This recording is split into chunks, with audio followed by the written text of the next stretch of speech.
તો જય માતા જય શ્રી કૃષ્ણ મિત્રો. તો ભાઈ રીતિ એમ જો બપોરે ફૂલેલી ફૂલેલી રોટલી બનાવી છે. જઈ કે ફટાફટ બનાવે છે. એટલી સ્પીડ જો કામમાં રાખે ને તો ઘા ઘા કામ થઈ જાય. પણ અમારા પર્વભાઈ ઘરે આવી ગયા હતા ને વેફર લઈને બે ગયા ખાવા. હસ્તી ખાવા બે ગઈ ને પછી હસ્તી એની મમ્મીને પાણીપુરી ખવડાવી હાથે બનાવી. જો હાથે બનાવીને પાણીપુરી ખાય છે. પાણીપુરી તો બાયુની બહુ ફેવરેટ હોય. હમણાં જજો રીધિને પૂછ્યું પાણીપુરી કેવી છે. રીધિ એમ જો મસ્ત છે મસ્ત છે. જોઈ પાણીપુરી બહુ ભાવે ને અમારા પર્વભાઈ આમ જો મોરો બોરો પહેરી લીધો છે. કારણ કે ઉત્તરાયણ આવે છે ને તો આવા હવે નકરા ખર્ચા કરાવવા કરશે. અને પછી જો ગોળ લઈને બે આટા મારે છે, ગોળ ખાય છે. તો ભાઈ અમારા દર્શનભાઈ આવ્યા છે કારણ કે પ્રોજેક્ટ નું ડિસ્કશન હતું એટલે એ પ્રોજેક્ટ નું ડિસ્કશન કરવા આવ્યા ને અમારા ભાઈ હજી ગોળ મૂકતા નથી. ને પછી રીતિએ બનાવી ચા.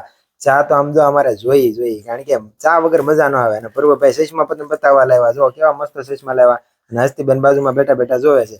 અને આ ભાઈને અમારી યારે ખાલી હમણાં વિડીયો બનાવવાનો છે. બાકી અમે આમાં કાંઈ મીટિંગ કરતા નથી, ખાલી ફાકા જીકવી છીએ. આ તો મ્યુટ કરી દીધો એટલે નહીં સમજાય. અને પછી પર્વભાઈ લેસન કરવા મળ્યા. લેસનમાં એ ભાઈના નાટક બહુ હોય, અઘરા અઘરા સવાલ પૂછ્યા કરે. એટલે હું ને હસ્તી બે જોતા હતા હું પૂછે છે. મળીએ હવે બીજા વ્લોગમાં.